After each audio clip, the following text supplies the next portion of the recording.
اگر اتنا اس میں فضیلت ہوتی، معاذ اللہ سمجھانے کے لیے عرض کر رہا ہوں، تو کیوں نہیں پڑھ رہا؟ جو کام آپ کر رہے ہوتے ہیں، جو آپ کہہ رہے ہوتے ہیں، جب تک آپ روح کے ساتھ، اور یہ یاد رکھیں لفظوں کا اثر نہیں ہوتا۔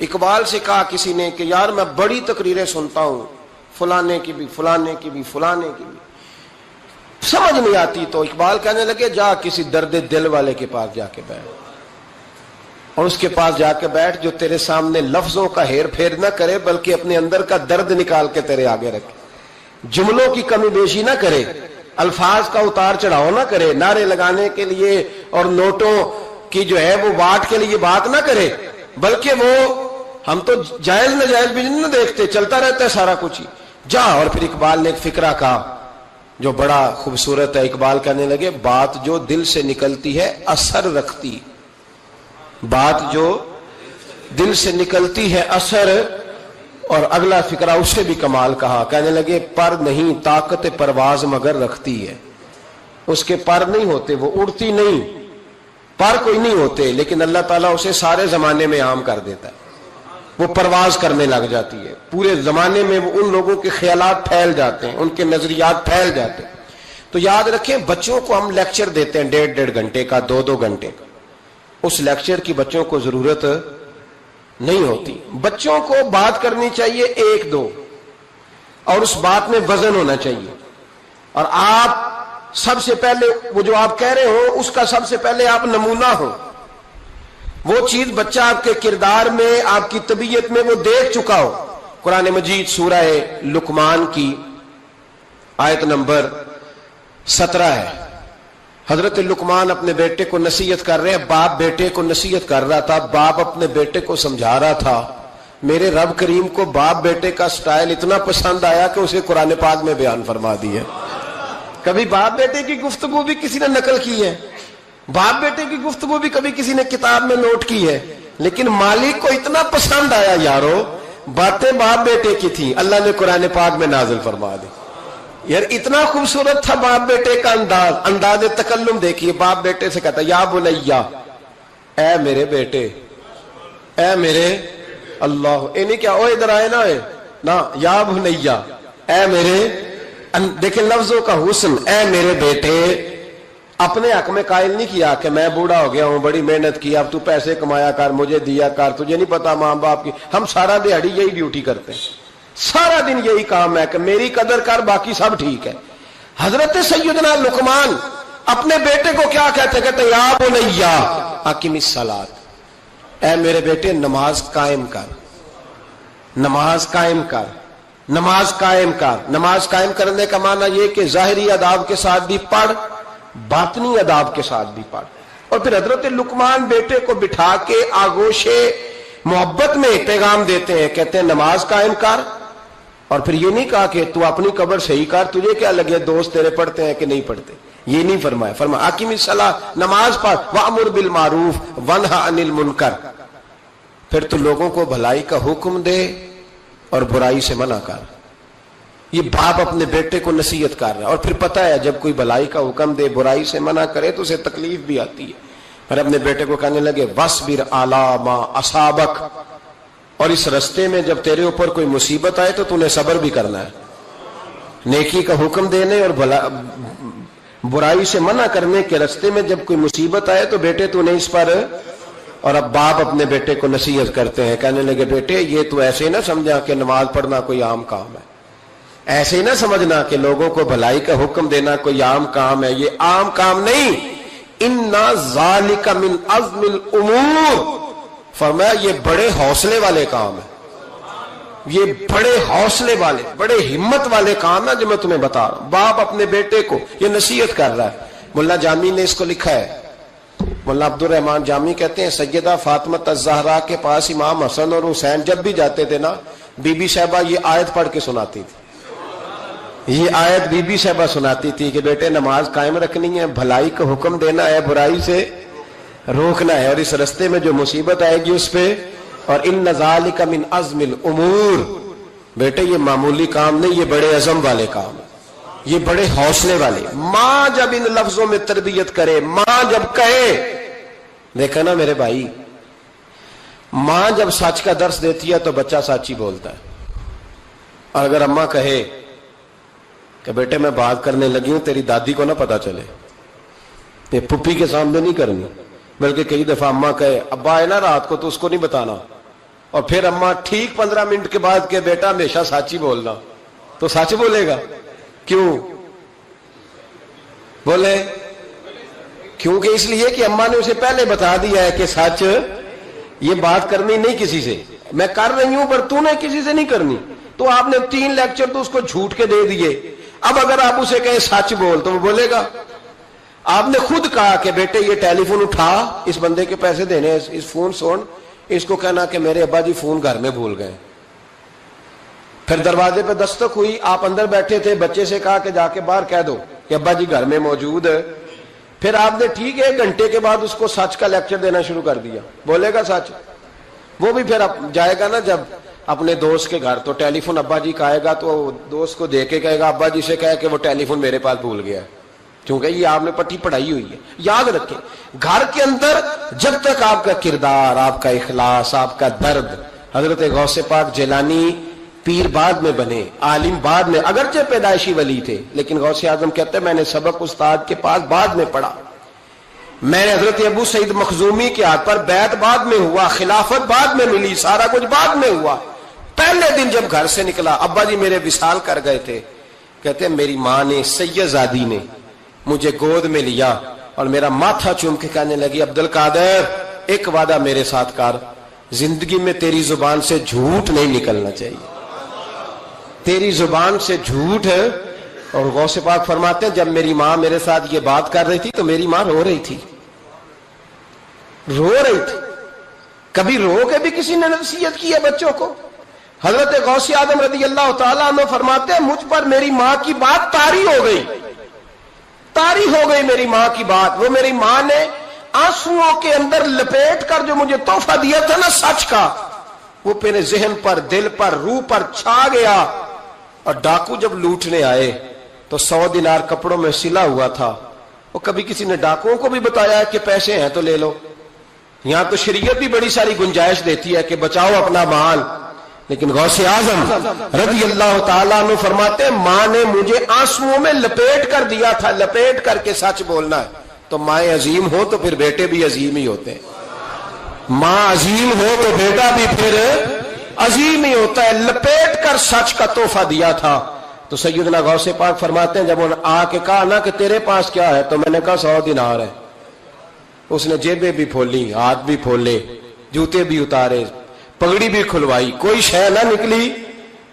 تو کہتے ہیں وہ سردار کے پاس لے گیا، کہنے لگا سردار یہ عجیب بچہ ہے، کہتا ہے 100 دینار ہے، سارا ڈھونڈ لیا ملے نہیں، تو یہ جھوٹ بول رہا ہے. تو کہتے ہیں جب اس نے کہا نا جھوٹ بول رہا ہے، تو حضرت غوث اعظم کہتے ہیں مجھے جلال آیا، غصہ. میں نے کہا خبردار یہ بات نہ میرے ساتھ آج کے بعد کرنا، میں جھوٹ نہیں بولتا، یہ میرے قریب نہیں آ سکتا، خبردار.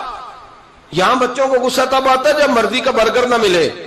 غوث اعظم کو غصہ کب آیا؟ خبردار سارا کچھ کر، آج کے بعد یہ لفظ نہ کہنا میں جھوٹ بولتا ہوں. عبد القادر جھوٹ نہیں بول سکتا، ہو ہی نہیں سکتا.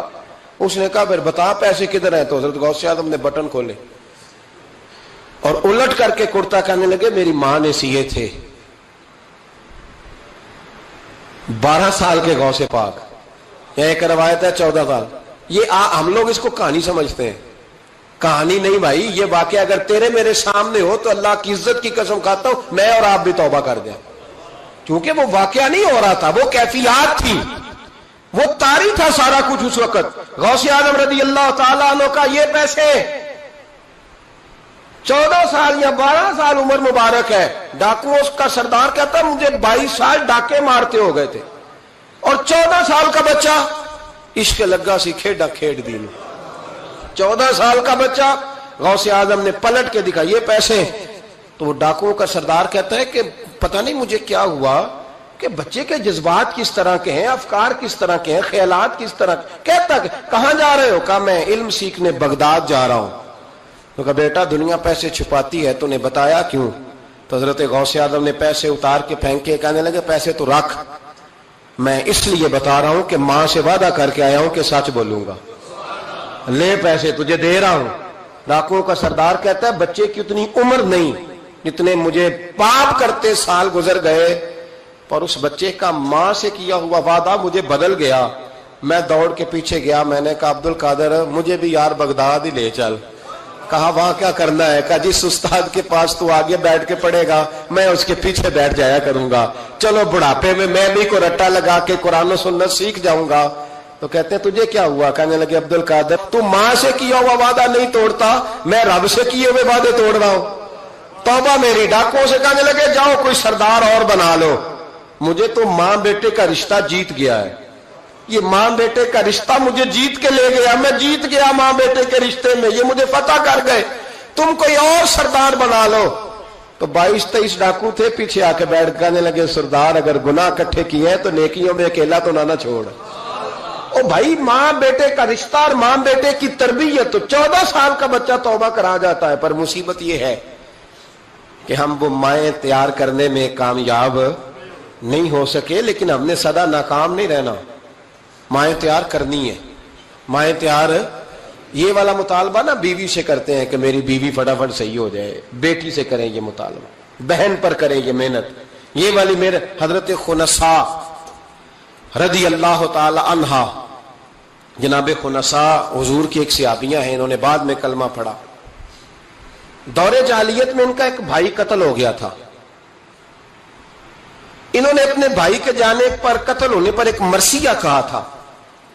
وہ مرثیہ اتنا مشہور تھا کہ جہاں بھی پڑھا جاتا لوگ اپنا کوئی جانے والا یاد کر کے رونے لگ جائے. ہمارے ہاں تو اب نعت خانوں نے رواج بنایا نا، جس کے گھر میں کوئی فوتگی ہوتی ہے اسے اور زیادہ رلاتے ہیں. میاں صاحب تو شعر لکھ گئے تھے، کوئی یہ تو نہیں انہوں نے کہا تھا کہ سارے کلاتے ہی پڑے اجے. انہوں نے تو شعر لکھا تھا نا، باپ مرے تے سر ننگا ہوندا تے پائی مرن تے کنڈ خالی تے ماما بعد محمد بخشا کون کرے رکھوالی. اب اس کو پتا ہے اس پہ روئیں گے بھی زیادہ، نوٹ بھی زیادہ دیں گے، تو ہر جگہ جا کے نا بات یہی چھیڑ دیتا ہے. اب وہ بیچارے بچے پہلے سے زیادہ روتے ہیں، تڑپتے ہیں. حالانکہ حکم یہ تھا کہ جب کسی جاؤ نا فوتگی پہ تو ان کو رلانا نہیں بلکہ ان کو حوصلہ دینا ہے. نعت خانوں کی بات ہوئی ہے تو آپ نے بڑا غور سے دیکھا ہے میری طرف، میں اور آپ بھی ایسے ہی کرتے ہیں. وہ جائیں گے نا تو پوچھیں گے یہ بچہ اس کا، یہ جو فوت ہو اس کا یہ بچہ، او ہو بیچارہ دیکھو نا چھوٹا سا تھا ماں چلی گئی. بڑا مشکل ہے یتیموں کے لیے. تو یتیم چارہ نفسیاتی مریض بن جاتا ہے. وہ کہتا ہے بالکل چاچا صحیح کہہ رہا ہے، یتیموں کے بڑے برے حال ہوتے ہیں. اس طرح کر کے ہم نفسیات کمزور کرتے ہیں بچوں کی. حالانکہ بتانا چاہیے بیٹے فکر نہ کر، میرے نبی پاک بھی تو یتیم ہی پیدا ہوئے تھے نا، تو سارے یتیموں پر حضور کا سایہ ہے. بجائے حوصلے دینے کے ہم اور کمزور کرتے ہیں، اور زیادہ کمزور کرتے ہیں، اور زیادہ لوگوں کو تکلیف دیتے ہیں. تو قصیدہ جناب خنسا رضی اللہ تعالیٰ عنہ کا بڑا مشہور تھا. عربی قصیدہ لکھا تھا انہوں نے. کسی کے ہاں بھی کوئی انتقال کر جاتا تو ان کا وہ عربی قصیدہ پڑھا جاتا، اور جب وہ قصیدہ پڑھا جاتا تو لوگ دھاڑے مار مار کے روتے، دھاڑے مار مار. حالانکہ رونا رلانا اتنا اہم کام نہیں جتنا کسی کے دل کو تسلی دے دینا اہم کام ہے. جتنا کسی کی اشک شوئی، اشک آنسو نکالنا تو جرم ہے، آنسو پوچھنا ثواب ہے. یہاں لوگ رلانے کی ڈیوٹی کرتے ہیں، آنسو پوچھنے کی ڈیوٹی نہیں کرتے. حضرت جناب سیدنا خنسا رضی اللہ تعالی عنہ، آپ کا وہ قصیدہ پڑھا جاتا لوگ دھاڑے مار مار کے روتے. یہ وہی خنسا تھی کہ جنگ احد سے کچھ مہینے پہلے کلمہ پڑھ کے مسلمان ہو گئی. یہ وہ بی بی مشہور شاعرہ جن کا قصیدہ رونے رلانے کے لیے پڑھا جاتا ہے. ان کے 4 بیٹے جوان تھے. احد کے لیے جب رسول رحمت صلی اللہ علیہ وسلم نے اعلان کیا نا فوجی آئے، مائیں بہنیں بچے تیار کریں بھیجیں، تو ان کی سہیلیاں کہنے لگی کلمہ تو پڑھ گئی ہے، تیرے بچے بھی پڑھ گئے ہیں، پر تیرا سب کو پتا ہے تیرے بچے کوئی نہیں جائیں گے. اس لیے کہ ایک بھائی کے جانے پر تو نے قصیدہ لکھا ہے تو آج تک پڑھا جا رہا ہے، تو 4 بچے کیسے تیرا نہیں جاتا. جناب خنسا چوپ ہیں.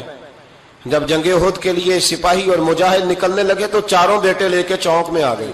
وہ بی بی جس کا رونا دھونا مشہور تھا، وہ اپنے بچوں کو چوک میں کھڑا کر کے ادھر دیکھو، قسم ہے مجھے اللہ کی عزت کی، میں نے تمہارے باپ کے ساتھ، یہ ماں لیکچر دے رہی ہے اور چوک میں دے رہی ہے تاکہ دنیا کو پتہ چل جائے. جناب خنسا کا خطبہ مدینے کے چوک میں، کہنے لگی مجھے اللہ کی عزت کی قسم، میں نے جاہلیت کے زمانے میں بھی تمہارے باپ کے بستر کو کبھی ناپاک نہیں کیا، کبھی ناپاک نہیں کیا. میں نے طیب اور طاہر بچے پیدا کیے، اور میں نے تمہیں اپنے سینے سے اپنے وجود کی خوراک تمہیں دی، دودھ پلایا۔ میرے بچوں، سارا زمانہ جانتا ہے کہ میں کسی کی جدائی نہیں سہ سکتی۔ میرا بھائی گیا تھا تو میرا قصیدہ ضرب المثل بن گیا، دنیا پڑھتی ہے، پر اب سنو، اب میں مسلمان ہوں، اب میں رسول پاک کا کلمہ پڑھتی ہوں۔ یاد رکھنا، جب میدان میں تیر چلے نا اور تلواریں چمکے اور نیزے برسے تو سب سے پہلے زخم میرے بچوں کو آنے چاہیے۔ بچوں کی تربیت ماں کر رہی ہے، پہلا زخم تمہیں لگے، اور پھر کہنے لگی اگر میرا دودھ پیا نا تو پھر یاد رکھنا کوئی ایک تیر بھی تمہاری پشت پہ نہیں ہونا چاہیے، جتنے بھی کھانا سینے پہ کھا کے آنا۔ کوئی مجھے یہ نہ کہے تیرے بچے بھاگ گئے تھے اور پشت پہ انہوں نے تلواریں کھائی اور زخم کھائے، اور لوگ خبردار سینے پہ تیر کھانا، خبردار جرأت کا مظاہرہ کرنا۔ یہ خطبہ دے کے جناب خنساء اندر چلی گئیں، لوگ کہتے ہیں حیران رہ گئے۔ مزے کی بات یہ تھی، پھر بھی بیویاں کہنے لگی خطبہ تو دے دیا ہے، دعا کرو اس کا کوئی بچہ شہید نہ ہو جائے، بڑے سخت قصیدے لکھتی ہے، شہید نہ ہو جائے، دعا کرو۔ لیکن اللہ بڑا ہی بے نیاز ہے، ان کے چاروں بچے شہید ہو گئے، چاروں۔ 18 زخم تھے بچوں کے پر، تھے سارے سینے پہ، 18 گھاؤ تھے تلواروں کے پر، سارے سینے پہ۔ میرے محبوب احد سے واپس آئے۔ او بھائی، 4 بیٹے جس ماں کے چلے گئے، اس ماں کو تسلی کون دے؟ جناب خنساء آ کے کھڑی ہوئی تو صحابہ کہتے ہیں ہمارا خیال تھا کوئی درد والا شعر پڑے گی، رلا دے گی دنیا کو، لیکن میرے حبیب پاک نظر اٹھائی، کہا خنساء تجھے پتا ہوگا تیرے 4 بیٹے شہید ہو گئے۔ کہنے لگی حضور یہی تو دکھ ہے۔ جب کہا نا یہی دکھ ہے تو کان کھڑے ہو گئے لوگوں، حضور یہی تو دکھ ہے، یہی تو پریشانی ہے۔ محبوب نے فرمایا کیا پریشانی ہے؟ کہنے لگی حضور یہی تو پریشانی ہے، میرے 4 تھے، دل کرتا ہے میرے 14 ہوتے۔ حضور یہی تو دکھ ہے، 4 تھے، دل کرتا ہے 400 ہوتا۔ 4 کروں تیرے نام پہ جان فدا، نہ بس ایک جان 2 جہاں فدا۔ سونیا میرا 2 جہاں سے بھی نہیں جی بھرا، میں کروں کیا کروڑوں جہاں نہیں۔ کہ حضور 4 تھے، اور پھر مسجد نبی آج بھی اس ماں کی جرت کی گواہ ہے کہ ماں پوچھنے لگی سونیا میں یہ نہیں پوچھنے آئی کہ میرا کوئی بچہ ہے کہ نہیں، یہ پوچھنے آئی ہوں کہ میرے بیٹوں نے کوئی پشت پہ زخم تو نہیں کھایا؟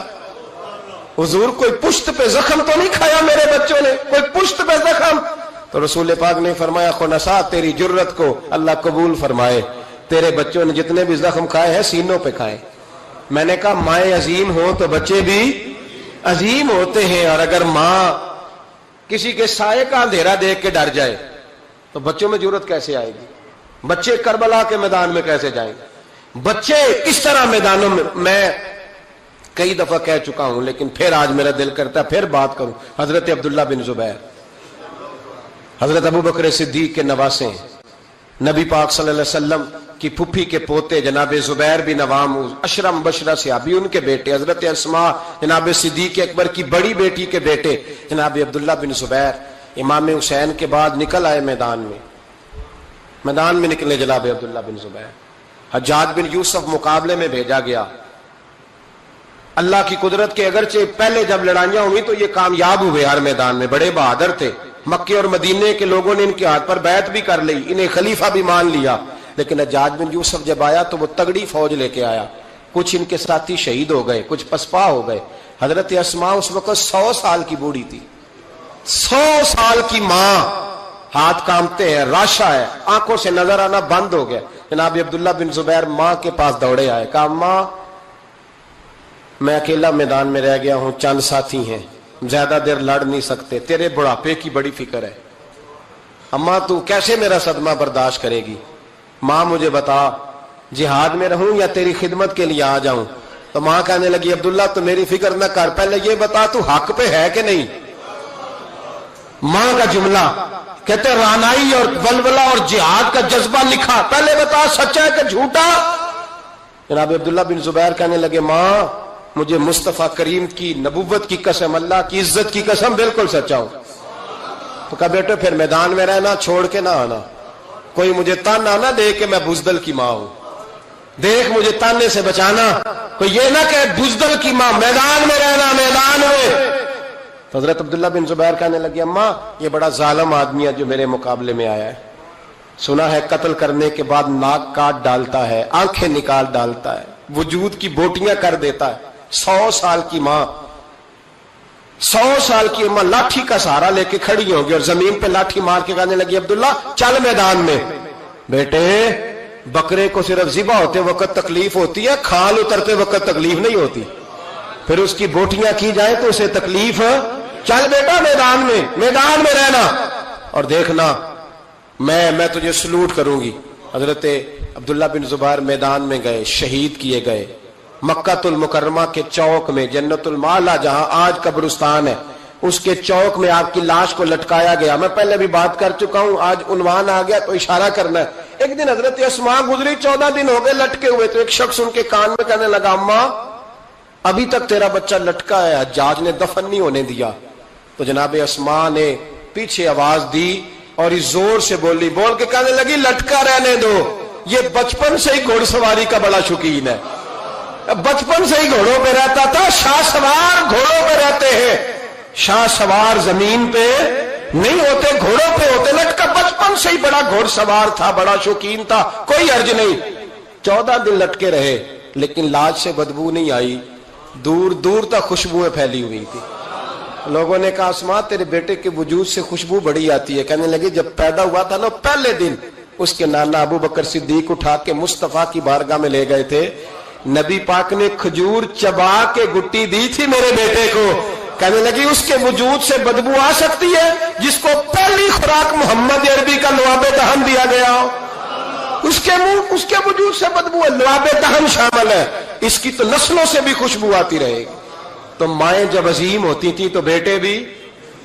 حضرت وہب ابن منبع کے پاس مزدور آ گئے، مزدور، ہم سارے بڑے پریشان، اور جب جا کے اماں کو دکھ سناتے اماں تھوڑی اور رو پڑتی ہے، حالات اور خراب ہو جاتے، زیادہ خراب ہو جاتے۔ حضرت سیدنا وہب ابن منبع مزدور آ کے کہنے لگے ہماری بھی کوئی زندگی ہے، ہمیں یہ پہاڑ کاٹنے پڑتے ہیں۔ تو فرمانے لگے آؤ تمہیں بنی اسرائیل کی بات نہ سناؤں، تمہارا حوصلہ بڑھ جائے گا۔ کہا سنائیے۔ کہنے لگے بنی اسرائیل کی ایک ماں کے 7 بیٹے تھے، بادشاہ نے کہا خنزیر کھانا پڑے گا، جو بچہ یورپ بھی جائے نا اسے بھی تلقین کر کے بھیجو کہ بیٹے حرام حلال کا خیال رکھنا ہے، اس لیے کہ نبی پاک علیہ السلام نے فرمایا جو گوشت حرام سے پلے گا وہ جنت میں نہیں جائے گا۔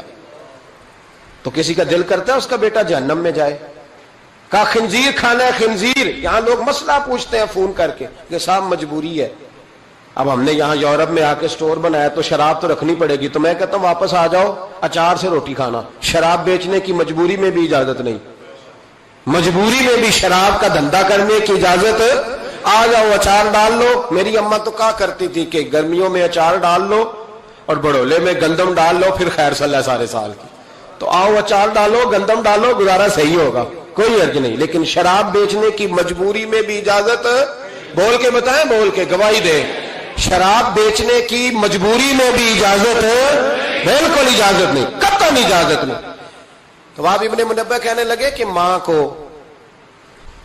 کو کہا گیا کہ خنزیر کا گوشت تیرے بچے نہیں کھاتے تو فساد برپا ہوتا ہے ملک کے اندر۔ بادشاہ کافر تھا تو خنزیر کھانا پڑے گا، تو ماں کہنے لگی یہ نہیں کھائیں گے۔ تو بادشاہ نے ماں کی آنکھوں کے سامنے بڑا بیٹا قتل کیا، پھر چھوٹا قتل کیا۔ وہاں ابن منبع کہتے ہیں بنی اسرائیل کی اس بی بی کے سامنے 6 بیٹے قتل ہوئے، 6 بیٹے صرف کس بات پر کہ خنزیر کا گوشت کھانا ہے۔ تو ماں نے کہا نہیں، میں اپنے بچوں کو حرام کھانے کی اجازت، حالانکہ شرعی مسئلہ ہے، جان بچانے کے لیے گنجائش ہے، لیکن جو ڈٹ جائے گا وہ بڑا شہید ہوگا، اس کا درجہ پھر بڑا ہوگا۔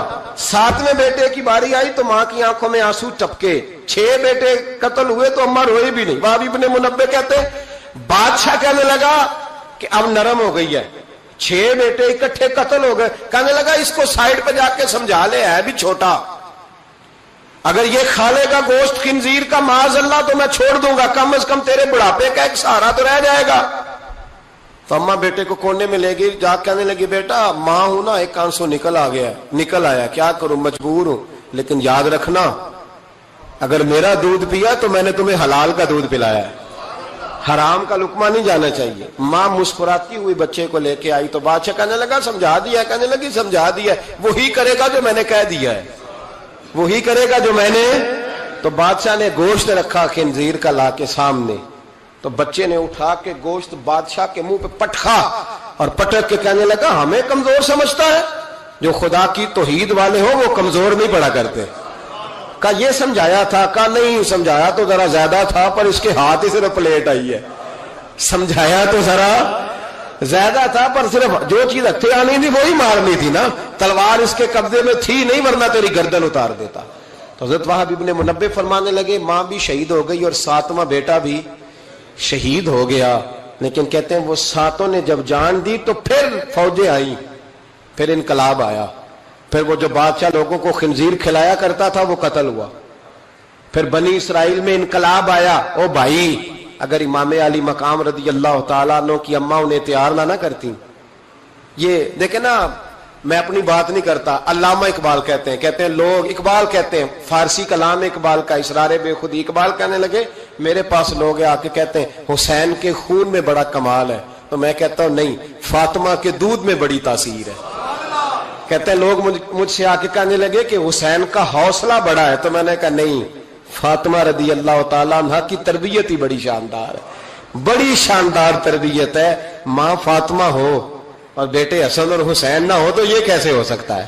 یہ دلیری ہے, یہ ہمت ماں کی دی ہوئی, ماں کا دیا ہوا حوصلہ جو میدان کربلا میں لا کے کھڑا کیا.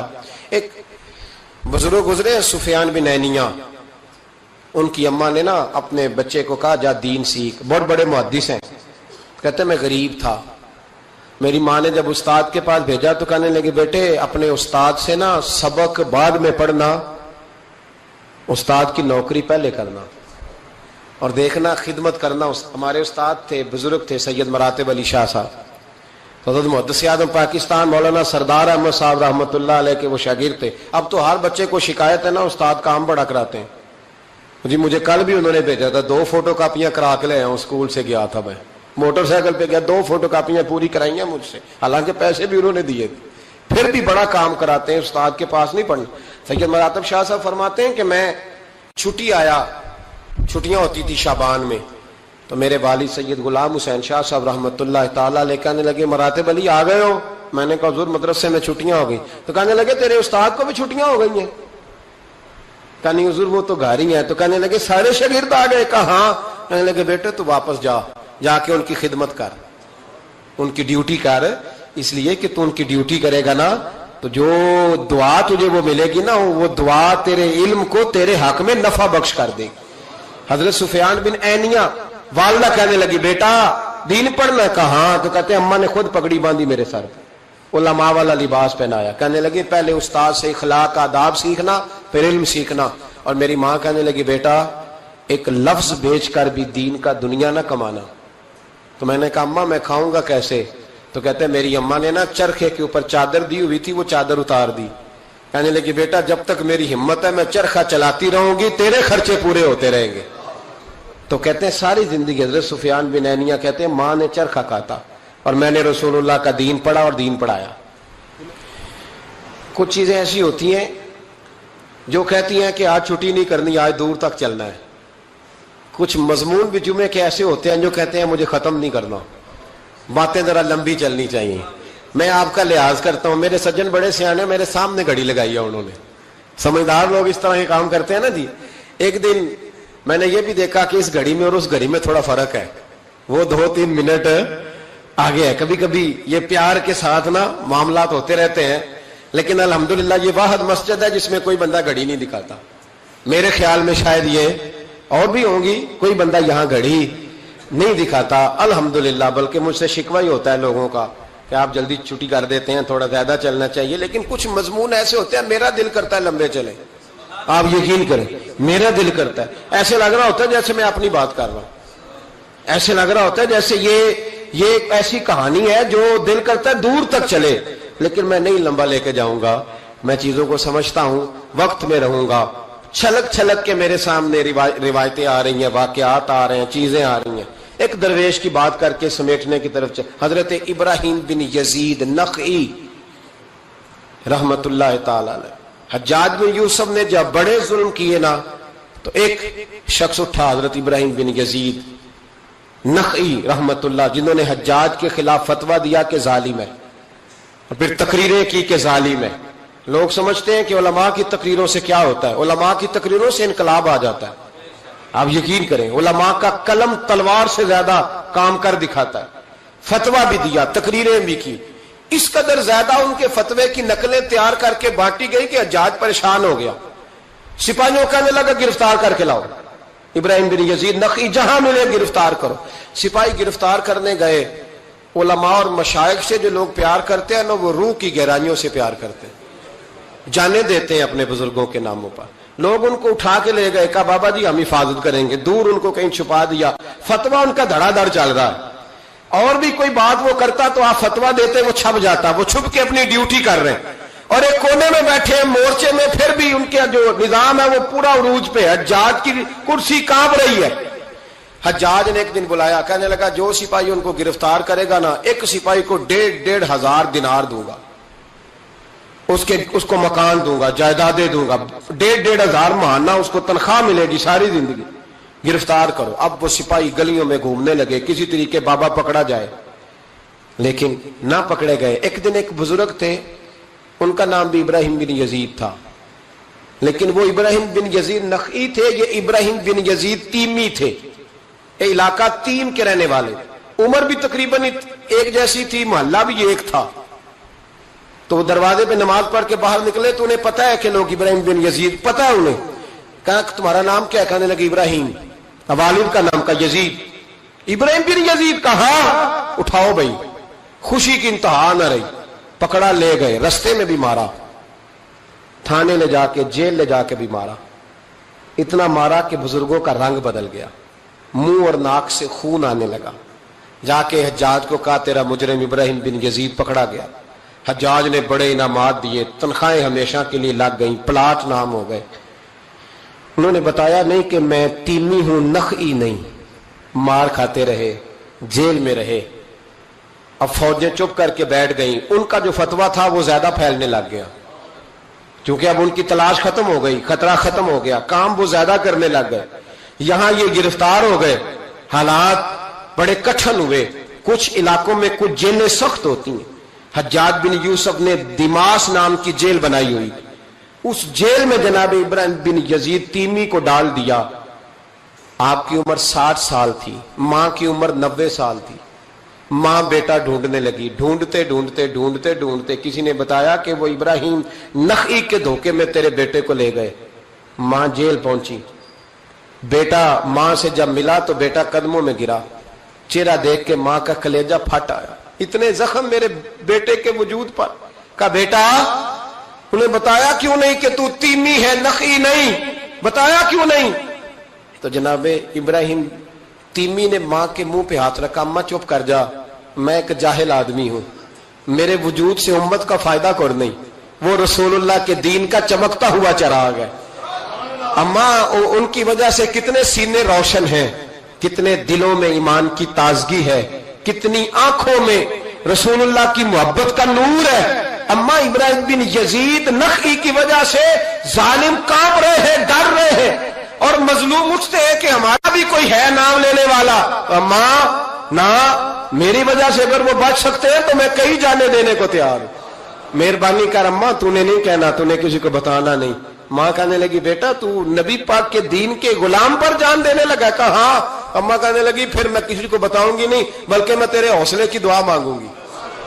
اور ماں کہنے لگی بیٹا اگر قیامت کے دن اللہ نے مجھ سے پوچھا نا کہ تیرے بیٹے نے تیرے حق ادا کیے کہ نہیں کیے، تو میں کہوں گی مالک میں اپنے بیٹے سے بڑی راضی ہوں، اور اللہ میرے بیٹے کو بغیر حساب کتاب جنت دے، میں تیرے لیے دعائیں مانگوں۔ ماں تسلی دے کے بیٹے کو گھر آ گئی۔ حضرت ابراہیم تیمی کو اتنا مارا کہ 3 دن کے بعد جیل میں شہید ہو گئے۔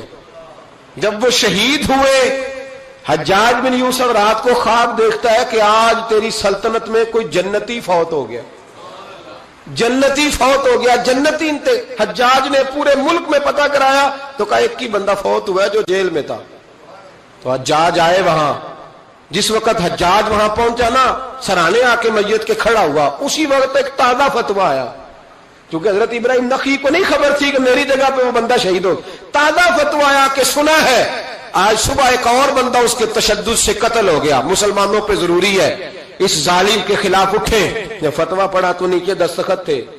ابراہیم بن یزید نخعی کہنے لگا ظالم ہو, یہ تو خواب میں دیکھے جنتی فوت ہو گیا, تو یہ اگر ابراہیم نخعی نہیں تو یہ فتویٰ کس کا آیا ہے؟ تو لوگوں نے کہا حضور پہلے بھی ہمیں کسی نے بتایا تھا یہ تیمی ہے نخعی نہیں. یہ بولے نہیں, ان کے نام پہ جان دے گئے. کہنے لگا پھر پکڑو ابراہیم نخعی کو. تو حضرت سعید بن جبیر پیچھے کھڑے تھے, کندھے پہ ہاتھ رکھ کہنے لگے حجاج بس کر, اب ان کے پیچھے فوجیں نہ دوڑانا. جن کے نام پر جان دینے والے جنتی ہیں اس بزرگ کی اپنی شان کتنی ہوگی, اس کے حصے پہ جو جان دے گیا جب اس کے لیے تجھے جنتی کی خواب آئی ہے. حضرت ابراہیم بن یزید نخعی ان کے بعد ایک عرصے تک زندہ رہے. تو آپ جب ہاتھ اٹھاتے تھے دعا پتہ کیا کرتے تھے؟ کہتے تھے یا اللہ ابراہیم تیمی کی ماں پہ رحم فرما, ابراہیم تیمی کی ماں پہ رحم فرما. تو لوگ کہتے حضور جان بیٹے نے دی اور دعا ماں کے لیے. فرمانے لگے جان بیٹے نے دیا پر حوصلہ اس کی اماں نے دیا ہے. جان بیٹے نے دی ہے پر اسے جان دینے کے لیے دعا اس کی مائیں عظیم ہو تو بیٹے بھی بیٹیوں کی تربیت کریں.